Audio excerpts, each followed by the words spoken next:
Hello viewers, India England semi-final match பற்றின சுவையான அலசல் தான் இந்த வீடியோ. செமிஃபைனலில் யாரா ஜெயிக்க போகிறாங்க அப்படின்னு உலகமே காத்துட்டு இருந்த மேட்ச்சில் மழை வந்துருச்சுங்க. அப்புறம் 8 மணிக்கு ஆரம்பிக்க வேண்டிய மேட்சை 8:50க்கு தான் டாஸே போட்டாங்க. டாஸை ஜெயிச்ச இங்கிலாந்து கேப்டன் பட்லரு பிச்சு ஃபர்ஸ்ட் பேட்டிங் சாதகமாக இருக்கிறது தெரிஞ்சும் மழை வர வாய்ப்பு இருக்கிறதுனால பவுலிங் எடுத்துக்கிட்டாருங்க.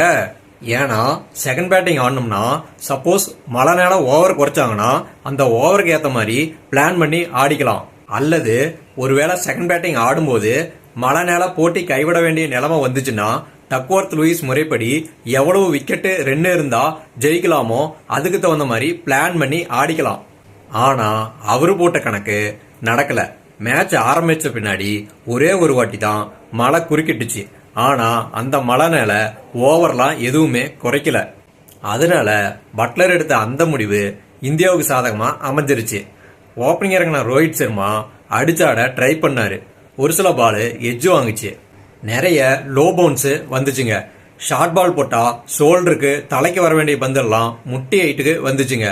பிச்சு பேட்டிங்க்கு சாதகமா இல்லாத தெரிஞ்சுக்கிட்ட ரோஹித் சர்மா கொஞ்சம் நிதானமா ஆடினாருங்க.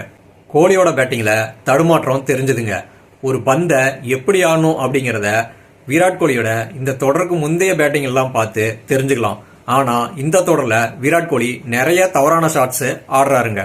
ஸ்லாட்ல போட்ட ஒரு பந்தை 6க்கு தூக்கின கோலி அதுக்கு அடுத்த பால் ஷார்ட் பாலா அதே லைன்ல போட்டாங்க. அந்த பாலை அக்ராஸா ஆட போய் போல்ட் ஆயிட்டாருங்க. ஷார்ட் லென்த்ல விழுந்து லோவா வந்து அந்த பந்தை ஸ்ட்ரெயிட் பேட் விட்டு இருந்தாருன்னா 6 போயிருக்குங்க.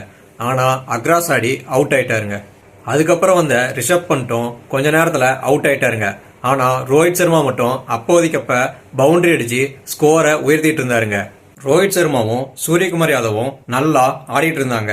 ரோஹித் சர்மா 50 அடிச்சதுக்கு அப்புறமா 57 ரன்ல அவுட் ஆயிட்டாருங்க. அதுக்கப்புறம் வந்த ஹர்திக் பாண்டியாவும் நல்லா ஆடினாருங்க. ஆனா சிவம் டூபே டக் அவுட் ஆகி சொதப்பினாருங்க. சிவம் டூபேவும் பெரும்பாலான மேட்ச்ல சரியா விளையாடலங்க. ஒரு பக்கம் விக்கெட்டு விழறது கொஞ்சம் பயமா இருந்தா கூட ரன்னு வர வர என்ன சந்தோஷமா இருந்துச்சுங்க. கடைசியில அக்சர் பட்டேலும் ரவீந்திர ஜடேஜாவும் நல்லா ஆடி இந்தியாவோட ஸ்கோரை கொஞ்சம் ஏத்தி விட்டாங்க. இந்தியா பவுலிங் பிச்சா இருந்தா கூட விக்கெட்டு போனா கூட நல்லா மேனேஜ் பண்ணி ஆடினாங்க.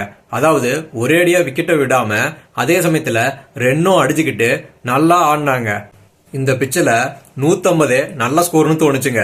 ஆனா இந்தியா 20 ஓவர்ல 171 ரன் அடிச்சாங்க. 172 ரன் அடிச்சா வெற்றி அப்படிங்கிற கஷ்டமான இலக்க ஆடுறதுக்கு இங்கிலாந்து டீமோட ஃபென்டாஸ்டிக் பேட்ஸ்மேன்களான சால்ட்டும் பட்லரும் ஓப்பனிங் இறங்கினாங்க. முதல் 2 ஓவர் பொறுமையா இருந்த அவங்க 3வது ஓவர்ல 3 4 அடிச்சு அதிரடிய தோக்கினாங்க.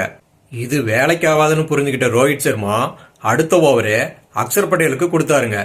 அக்சர் பட்டேல் போட வந்த பந்தே பட்லரு ரிவர்ஸிப் ஆட போய் கேட்ச் ஆகி அவுட் ஆயிட்டாருங்க. அதுக்கு அடுத்த ஓவர்லயே பும்ரா ஒரு விக்கெட் எடுக்க அக்சர் பட்டேலோட அடுத்த 2 ஓவர்லயும் பந்துல அக்சர் பட்டேல் விக்கெட் எடுக்க இந்தியாவோட கை ஓங்குச்சுங்க. இங்கிலாந்து டீமால பெருசா ஸ்கோர் பண்ண முடியலங்க.